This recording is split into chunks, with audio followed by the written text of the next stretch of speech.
Welcome to A1 TV Telugu news. ఇక జోగులాంబ గద్వాల జిల్లా ఆలంపూర్ నియోజకవర్గం ఎర్రవల్లి మండలంలోని బీచుపల్లి క్షేత్రంలోని శ్రీ కోదండరామస్వామి దేవస్థాన ప్రాంగణంలో విశ్వ హిందూ పరిషత్ ఆధ్వర్యంలో సామాజిక సమరసత అభియాన్ సింధూర కుంకుమార్చన, రుద్రాక్షార్చన, హనుమాన్ చాలీసా పారాయణం నిర్వహించారు.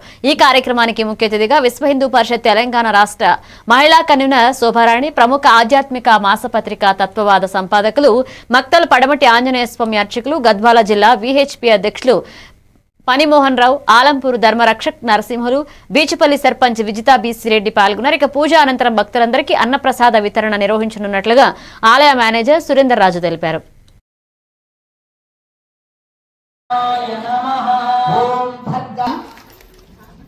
కుంకుమార్చన కార్యక్రమము తర్వాత రుద్రార్చన ఉంటుంది. అందరూ రావాలి స్వామి అని అన్నారు. తర్వాత ఒక విషయం చెప్పారు, కేవలం అందరూ వచ్చారా పోయారా అన్నట్టుగా ఉండకూడదు స్వామి.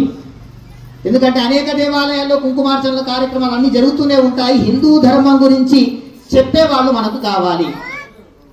మనకు అవకాశం దొరికేది ఇప్పుడే. తర్వాత మనం అంటే ఈ కుంకుమార్చన విడదీసి కేవలం హిందూ ధర్మం గురించి చెప్తాం రండి అని అంటే ఎవరు కూడా రారు. ప్రవచనాన్ని